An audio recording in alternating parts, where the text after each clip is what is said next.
What's up, everyone? Welcome back to the show. And today I have a very special guest. I think all of us on our journey trying to be better in life, whether it's financially, wealth, and health, we always start somewhere. And the guest I have today is on that journey himself. He's a good friend, someone I served with in the Marine Corps, and we built that connection and brotherhood over those several years and deployments. But Aaron is someone who is definitely on his journey. He's starting his journey as a real estate investor like everyone. You know, he's not out there like just making, miracle $1 million. He's out there actually still working his job and still finding time on those weekends to get the job done, trying to build his life to a better place. So Aaron, it's a pleasure to have you, brother. Oh yeah, I'm glad to be here. It's my first show, and I'm happy to be here. Yeah, man, it's fucking awesome. Why don't you introduce yourself? Let everyone know who you're about. Well, I'm a new real estate investor. Still working a 9-to-5 job, so to speak, and I'm just trying to generate multiple streams of income so I can just get myself to a better place in life. Right. I don't like to rely on anyone or anything for anything really, and that includes money. So I guess I've always been fascinated with business and starting your own business and doing these things. And then I've got lots of family members that are actually in business or went into business for themselves and became successful. And it's always been just, completely inspiring to hear their story over and over again throughout the years. And me being brought up in that type of environment, I'm kind of like, well, where do I fit in with this? How do I belong with these people? And so it's kind of like, they're coaching me up and basically giving me all the tools to succeed. But at the end of the day, it's, I've got to cut my own path to success. And so that's kind of where I'm at right now. Just trying to generate more income. And what drove you to want to get into investing? I think for me, I think we always had like that smoking gun. They're like, yeah, dude, enough's enough. There has to be something better. What for you caused you to start just looking into that as an option? Was it always there, or were you didn't know? Like, fill me in. I mean, that in itself is $1 million question. Yeah. But I think for me personally, it's, like I went into the military not because I wanted to, but because I had to. And I made the best of it. I made a lot of great friends there. You were one of them. I think even at that point, you and I were talking about, back then we were talking about, opening up our own Subway restaurants and franchises. Was this before or after you were yelling at me for being a boot? I'm not really sure. Probably after. Probably. No, it's all in good fun, I guess. No, it's all good, dude. It's fucking world's too soft, man. It's good shit. That's right. What goes around comes around, right? All from Gunny Farley throwing a mouse at my head for showing up day one. You threw a mouse at your head? Yeah, he did.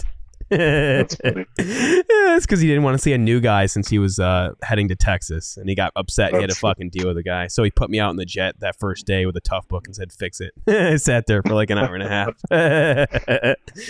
Just setting you up for failure. Love it. It was good though. It was good. Yeah. The bad news is 87% of real estate agents in the first 5 years of business fail because of lack of knowledge and resources. The good news is that there are solutions out there. Me and a partner have stepped out and created the Tired Agent Blueprint. This blueprint is an exact way how to build more leverage in your business and reduce stress in the next 30 days, guaranteed. This course will teach you how to use VAs, raise business credit, and so much more about where you get leads from. How do you actually build a business where you can actually include your family, not push them away, and actually build a real business that you can be proud of, that you can pass on to your kids, and you can create that actual generational wealth and freedom that so many of us have started on this journey to find. But I'm sure if you were just like me, you were in a position where you probably aren't feeling that. So if that's you and you actually want to build leverage in your business, you actually want to build a modern day real estate business, then I promise you this blueprint is for you. Head to tiredagents.com/special.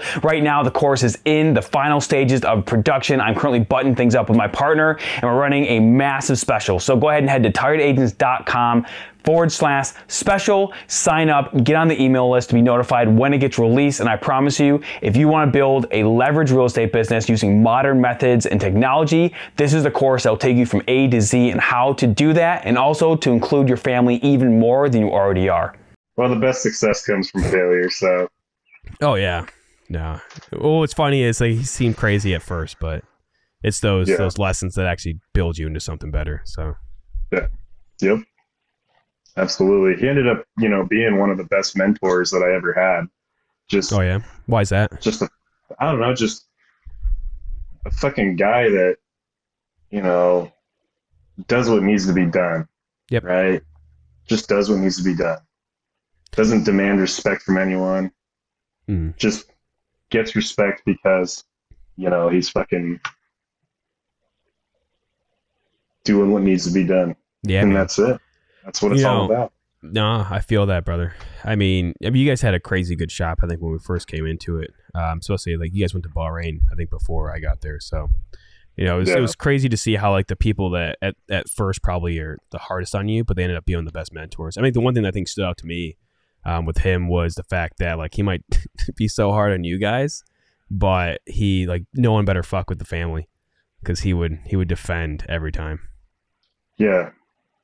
No, I got that impression too. I mean, if you were in electric shop, like nobody messed with electric shop, Mm-hmm. and they kept trying to, and that included his bosses too.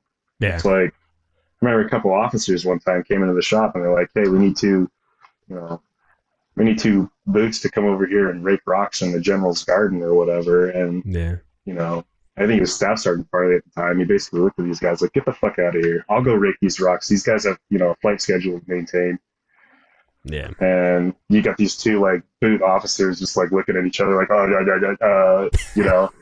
is this E6 supposed to talk to us like this?" And That's next thing funny. you know, they just turn right around. I think me and our mutual good friend Jesse Turner kind of looked at each other like, "Dude, that was so awesome." I bet, man. How do you think Yeah. being in the Marine Corps with what we had to do, brother? How do you think that helped translate into what you're trying to do now?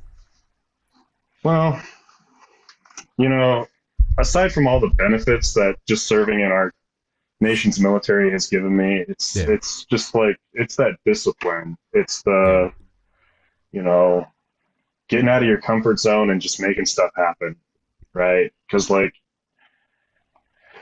I think Ferris Bueller said it best. Life moves pretty fast. If you don't stop around and take a look every once in a while, you could miss it. And so yeah, that's kind of what it is. It's like coming from the military, it's kind of given me the tools to live life on my own terms, for sure, and man. it makes it so that I don't miss anything. It's that nothing around me happens without me knowing about it. That makes So, sense, man. How was your transition? See, what year did you get out again? I got out April 17th, 2017. How was your transition getting out, man? I think we all have our different experience when we get out, but how did it feel like that first year after getting out? It was What pretty were some tough, man. trials? Yeah. It was pretty tough. I'm not gonna lie. I mean, I moved up here to Oregon, Hmm. and I got a job like right out the gate. Are you from One of my Oregon? best friends. No, I'm not. Okay, I'm not. I'm from Eastern Washington. gotcha. But yeah. So I moved up here to Oregon, got a job right out the gate. I think even before I moved, I was still working at 101 down in San Diego, I remember that. Yeah. and yeah, and they sent me over there. That's all good. That was a good experience in itself. But I think it was my birthday the year before I was getting out, and it was like 6 months of my EAS or whatever, maybe Yeah. less. But I go and interview for this job that my buddy was telling me about that he Hmm. already got the job for. Yeah. And Aaron Ream, you know him, right? Yeah. Yeah. I do. I remember Yeah, her. yeah, Ream. Yeah. Yeah, so he got the job, and then I went and interviewed for it, right? Hmm. And then I got the job, and next thing you know, I'm getting out and I'm moving up here. And actually, a good friend of mine that I went to Pensacola with um, and Virginia, he actually got a job at the same place and moved up here, and we ended up working opposite shifts, but he was Oh there wow, too, and yeah. that's cool. So, I mean, my overall experience, it was tough. I mean, working a job and then, I made and broke relationships and friendships and stuff like that. But I think as I matured and kind of realized that I'm no longer in the military, that I'm my own person again. I think that was the hardest part, was to realize that I am my own person. I am responsible for my own well-being, and that if I'm going to make stuff happen in my life, I have to do it for myself. And you were a sergeant when you got out, right? That's correct. How did it feel going from a place where you always had people looking up to you, then you get out, and then there's just no one there, just another guy in the crowd? Well, I think that's pretty tough. Yeah. I battle that every day, and I think I'll battle that for the rest of my life. Yep. I'm not saying that when I was in the Marine Corps I was somebody, because I was a one and done guy, but sure. I still think that there were people that were above me and are still active. I think, even my own brother, who's, I think he's on his third enlistment now. He's an E6 looking at Crazy. E7. Yeah. But even he's a guy that looks up to me. So, I mean, I'm constantly told, like, Aaron, you're wise beyond your years, and, you're so witty and smart, and, I'm a good mentor, even though there are things that I talk about that I haven't done. I just have a pretty good idea of how I would go about doing them if I were to attempt it. You know what I mean? Yeah. Do you think you getting into investing is like probably the first big push into, like, what, I'm gonna get out there and get some experience of what I say I would do? I think so, because I don't know any of the people that I'm talking to directly. And so, I mean, you're taking a big leap of faith when you're getting advice from a stranger. Yeah. So, like, how to be a better real estate investor. Pretty generalized question, but somebody that you don't know is telling you, like, this is what you need to do. This is how you set up your business. This is, this is how you, who you should go to for taxes and stuff like that. It's like, these are all strangers. They're all trying to do the same thing that I'm doing, and they're all, giving me this advice. Yeah. The only thing that I have to measure their success with, or measure their credibility with, is their success. It's like, well, show me on paper what you've done, and I'll listen to you. And I've got a lot of my friends that are saying the same thing. Like, I'm talking to him. My roommate right now, I've been talking to him.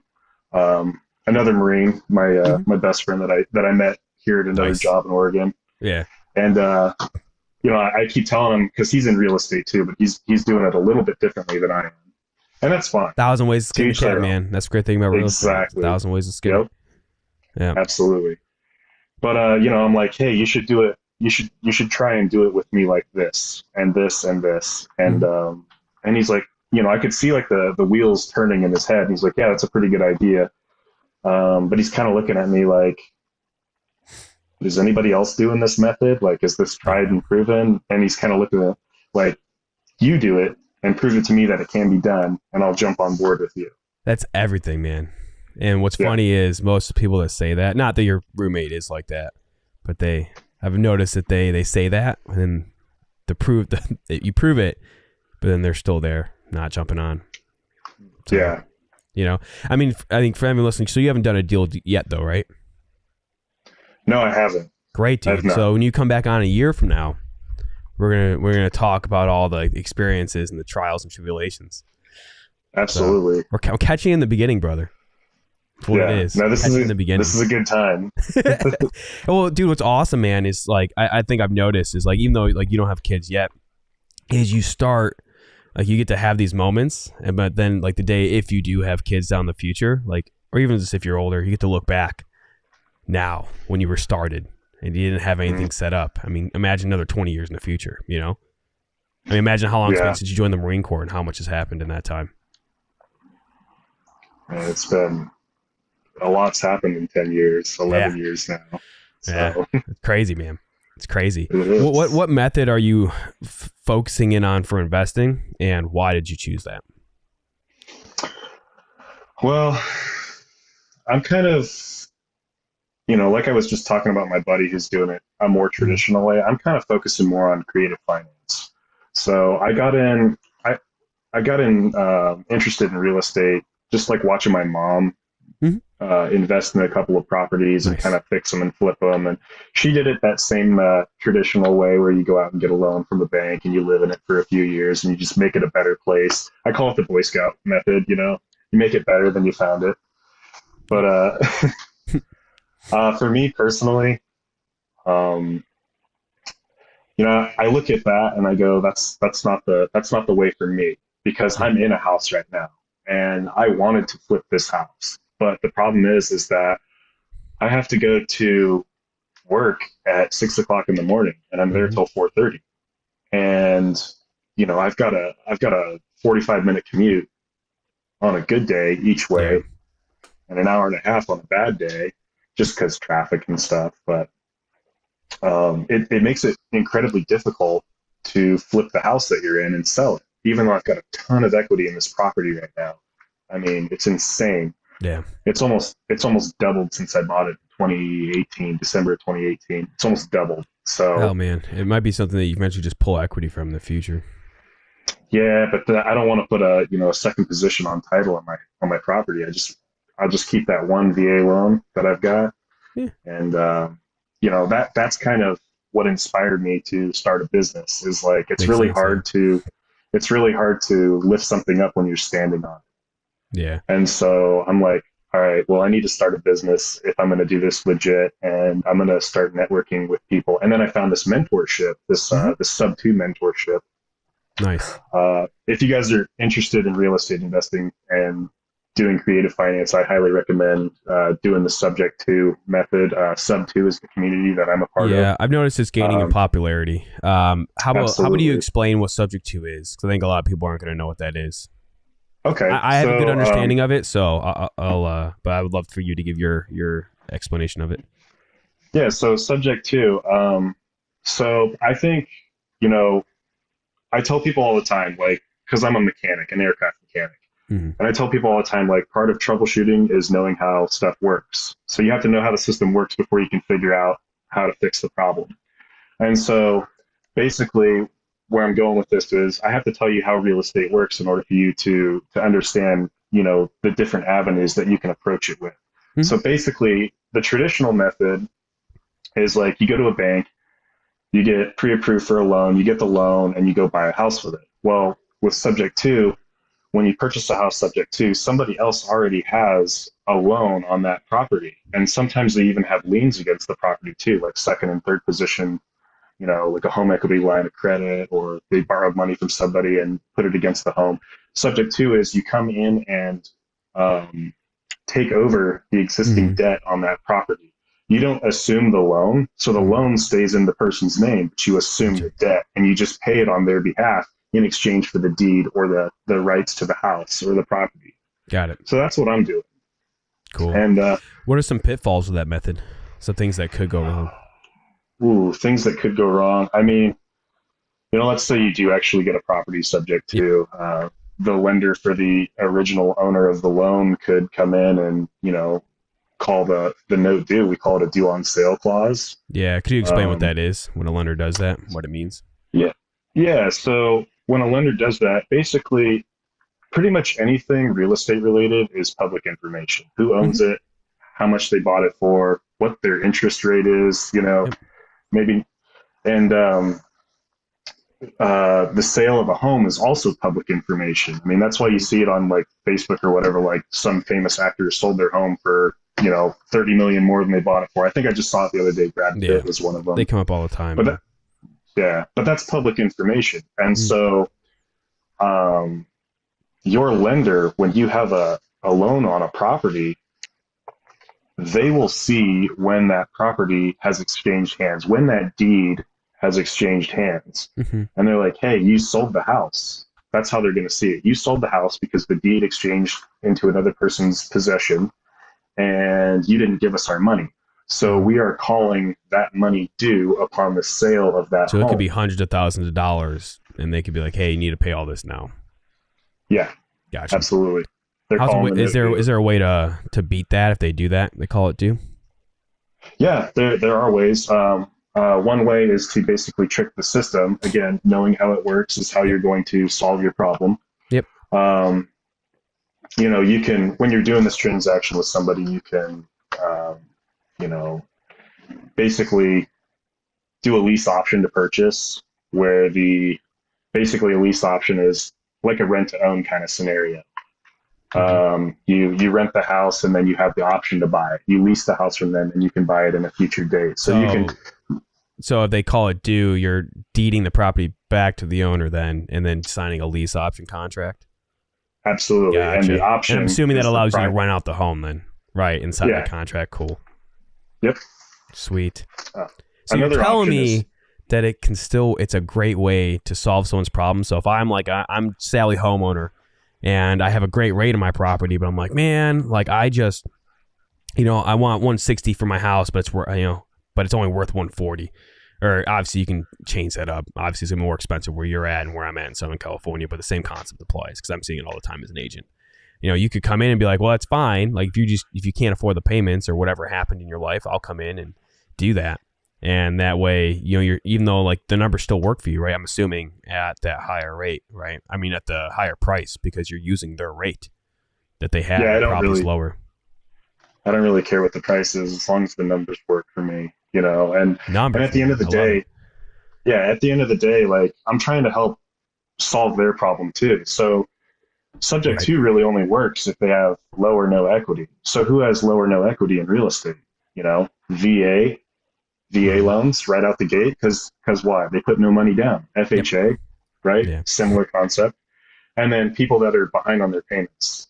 And that's kind of what I'm focusing on. So somebody that's got a VA loan is probably somebody in the military that got orders and they're trying to leave and they need to sell the house super quick, fast, and then as fortunate as we know many of them have money problems and stuff like that. Yeah, I get that. And that's where the other scenario comes in where somebody's in, the process of foreclosure. Gotcha. They've missed X amount of payments on their mortgage, and now the bank is trying to repossess the house. Yeah. I've heard sometimes in subject to investors will pay back the missed payments depending how high it is, and then take it over subject to. I've seen it happen in a lot of ways. That's what I'm trying to do. Is like I'm going to catch up your arrears, but there's advantages to that. It's not like I'm just trying to take somebody's house and put them out on the street and. You're helping them not have to go in bankruptcy, essentially. Right. And at that point, their credit is probably already in the tank, So me taking over your loan and continuing to pay it, I'm canceling the foreclosure. Yeah. Yeah. Sweet. Helps your credit. Yeah, that's awesome. So if you want to go buy another house in the future, you can go ahead and do that. Being a new investor who obviously I'm assuming doesn't have tons of money to throw into marketing, what's your methodology? Like, how are you focusing on trying to get that first deal? Well, I've got a software that I'm using to generate leads, and cool. like I said before, I'm using Batch Leads actually. I'm not sponsored or anything. So no, not sponsored. I've heard of Batch Leads before, so you guys can Google it. But yeah, Batch Leads is one of those great services used. All right, go ahead. Yep. Awesome. What kind of where's it getting the leads from? Is it looking up bankruptcy leads? It pulls information from all sorts of places. They won't tell me their Krabby Patty formula, but realistically, it's pulling public information. They're just making it easier for you. So instead of you having to do it yourself, they're cross-referencing. Right. No, that's awesome. Yeah. Are you cold calling them or letters, postcards? Oh yeah. I mean, you got to do it all. Love it, dude. So I could be doing more too, but I just don't have the time. No, I feel you, man. It's the hardest thing getting started, Yep. But the great thing is, obviously, I'm assuming that once you get that first deal, so let me get, you're like all of our investors, you get that first deal, you got to go, get a new car or something, right? You got Isn't that what you do, man? Well, that's what you want to do on paper, but realistically, you gotta pay the house before you pay yourself. So I've heard that you can actually even do subject to for vehicles. You can do subject to for anything. So I obviously knew about the real estate one. The vehicles one, I'm like, I feel like an idiot. I'm like, dude, why did I never think about that? Like I've heard of some people, like instead of like they're lucky to get $3,000 for their vehicle, but when they say like we'll take payments and make it subject to, now all of a sudden they can charge like $10,000 for a fucking vehicle. Obviously, vehicles are way more expensive now, but still, I mean, that's crazy. I didn't think about that. I'm like, dude, that's nuts. Especially especially in today's auto loan industry. Like, dude, so many people are like underneath on their cars. Mm-hmm. I don't know. It's cool. It's a cool concept. Yeah, it really is. So, I mean, buying a car, just because the item changes doesn't mean, that the process changes. So buying a car is very similar to, a certain strategy that I like to use when investing in real estate. I mean, the contract is all the same. You have an agreement to purchase something, and how you go about executing that agreement is what makes the deal unique. Right. Because I mean, what's funny is you're not hitting your credit. So I guess someone, even if they didn't want to jump into real estate, they could do the concept for getting their new car. Because your credit's not getting hit. You're just making the payments. Right. Little loophole. That's funny. I've seen this. Great for. What's that? I'm sorry. No, go ahead. I mean, the strategy is great for everyone. I mean, if you've got terrible credit, I mean, this is the strategy for you. And you're trying to buy a house, purchase somebody else's house subject to. Does it make sense to go out and get a loan to buy another house? Let me rephrase that. Does it make sense to get a loan to pay off somebody else's loan? Why would you want to bring in new debt to pay off old debt? It just doesn't make sense. Well, just assume but I think for debt. most people, with how much money is needed to go that traditional route, like you got to get creative nowadays. I mean, even my mother-in-law, right, looking to get an investment property in Florida, right? Like, again, no one's going to have the risk that we want to take. That's why we're us. And most people don't do this. But, you know, traditional way, they're like, oh, yeah, you need to make like twice as much money to traditionally buy this 25% down fucking rental property in Florida, you know? And that's, you know, and at that point, it's like most people take that and they're like, oh, I can't do it. But obviously you took it and you're like, nah, there has to be a way for me to still do this. Absolutely. No, that's awesome, man. Do you think, you know, what's crazy is most people don't jump into mentoring in the networking groups. You did that right off the bat. So what caused you to do that first instead of being like most, just being like, oh, I watched Bigger Pockets. Nothing against Bigger Pockets. They're awesome. But they do that and they're like, I'm going to go out there and do this, you know? What caused you to go down this route first? Well, I think just recognizing that, you know, if I want to win in investing, I've got to invest in myself. Yeah. You know, it's the same thing as paying a bunch of money to go to college, which I did not do. So I just went out and worked, and I put money back into myself in the form of a real estate investing education. And I think it was a good one because it gave me access to this community.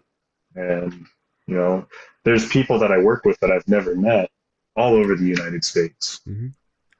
So life I've heard is like, just like, it's just rooms, right? You know, most people are in the bottom. It's crowded, stinks. Everyone's sweaty, up against each other. And then you kind of like the hardest thing is getting to the next rooms. Like, how do I get to the next room? I think you hit it right on the head. You know, it's like, hey, you just got to find the people. Like, hey, there is a piece of information or someone who's going to take me to this next level, you know? And then you don't be a dick. Obviously, you want to try, how can you bring value to their lives? Absolutely. And then you get to that next room and then the next one. And then, you know, people say it's lonely at the top. I think from enough people in interviews I've done, I disagree. You get less people for sure, but I think the value of those relationships get higher. There's a saying out there that I like. It's, I think it goes like, go the extra mile. It's less crowded there. So when you're up at the top, it's less crowded there, but you want to go the extra mile in this business. So yeah. And what's crazy is, I think before the call you mentioned how they're even helping you kind of figure out, I don't know if you mentioned in the beginning or before the call, but it was, you know, how to structure your business, tax incentives and stuff like that. You know, what's crazy is people don't realize is like, even if when you get your couple rental properties, right? And you have them in the deed in your name and you have the lease with the tenant, I mean, you start to open up a plethora of tax benefits that even if you just want to do a couple properties, I mean, you could massively reduce the taxes you pay just having a regular job.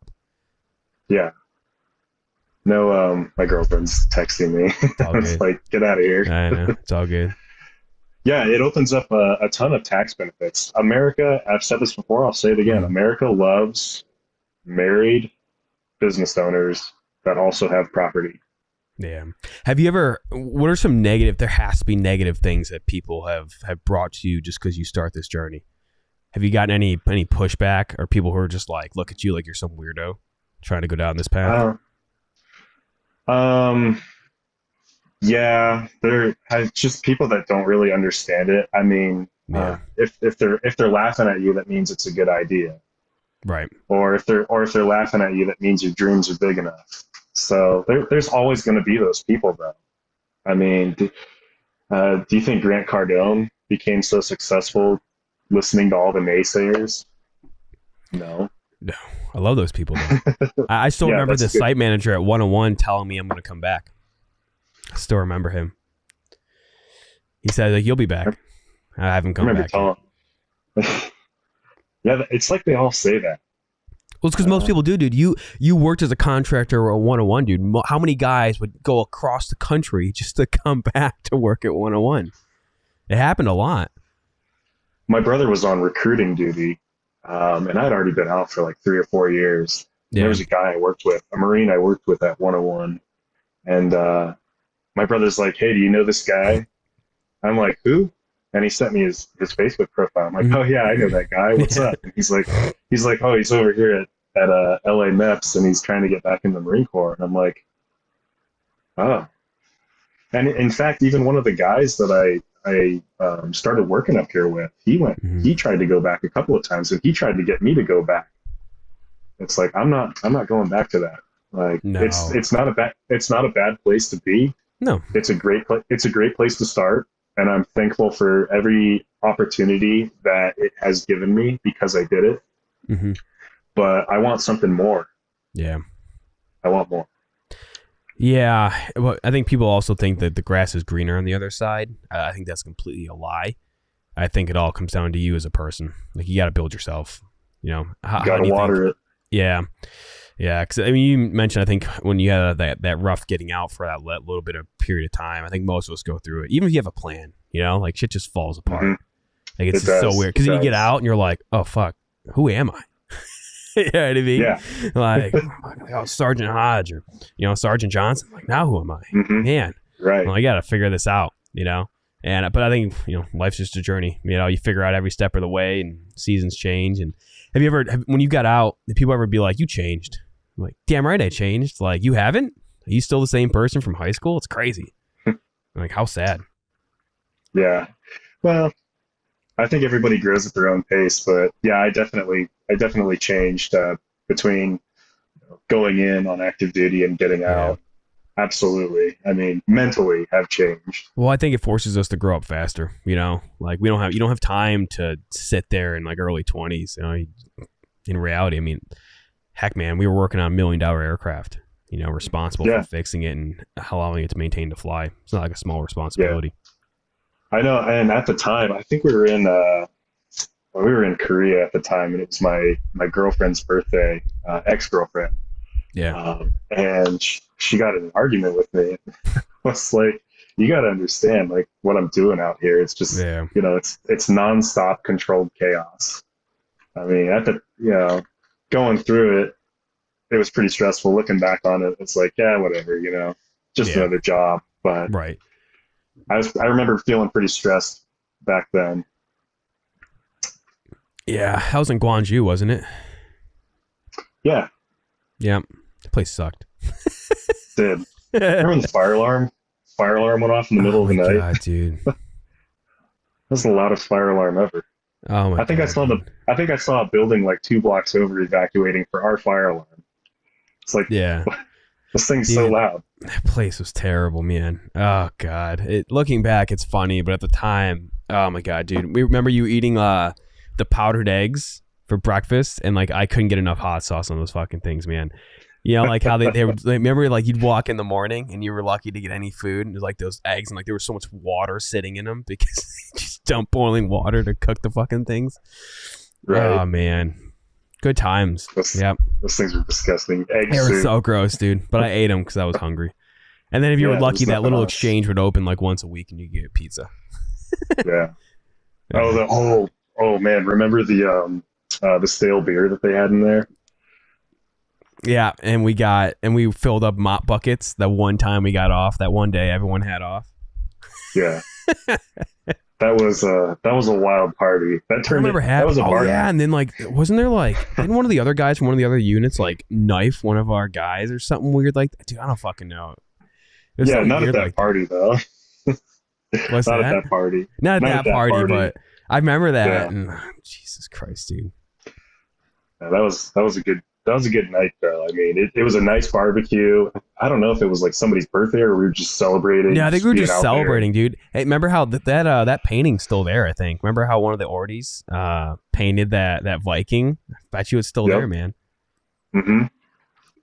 Yeah, that was beautiful. I think he did it with a ballpoint pen too. I think out of my all years serving, though, at least for my time, of course, that was one of my favorite units we had.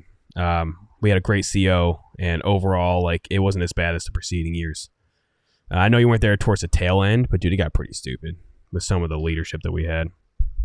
Yeah, that's what I heard. It got really bad. That's what I heard. I wish I went on that last one with you guys, but there was a lot of key players that were missing from that trip. Well, because Blog and all them were allowed to extend, I got kicked to tour room.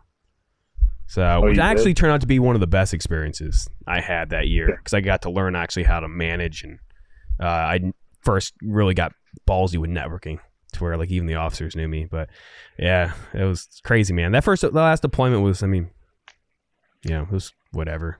I was ready to get home. My wife was pregnant with our first, so I was like, I'm kind of done with this. I was like, I had enough. I was on my last year afterwards, so. Boy, that last year, man. That last year is rough when you can see the light at the end of the tunnel. Yep. Mm-hmm. And then everyone just starts giving you more shit from higher ups because once they know you're getting out, they just despise you. It's like they're pulling an EAS list. You know, and they're cold calling you every 5 minutes. Oh, dude. And they're like, hey, there's a bonus. Oh, sweet. What's the bonus? $3,000 paid out over your next enlistment. Get the fuck out of here, dude. What's funny is after your year and then my year, they created that rule to where you have to re-enlist to pick up sergeant. Because people like us got out and we were sergeants. So now they would have a year of massive gap because those sergeants would get out. So I remember when I was a senior corporal, use the air quotes here. Actually, no, I was a corporal for almost 2.5 years before no, it was about 2 years. But nobody wanted to go to corporal's course, and they made it so you had to do the online corporal's course, and then you also had to go and do a resident corporal's course. And nobody wanted to go and do the resident one. You had to do both of them. And I remember my shop supervisor at the time, he looked at me and he's like, Corporal Johnson, do you want to go to corporal's course? It's like, well, hell yeah. Because when I got into the military, I had a goal. It's like, I want to be an E5 by the time that I get out of my first enlistment. And I stuck to it. Yeah. And there were a lot of people that I leaned on along the way to make sure that I became successful. Jesse Turner was one of them. Logan Massey's a good friend of mine. Haven't talked to him in a while, but I leaned on him quite a bit for just, mental support. And well, they're good guys, man. Having a good time.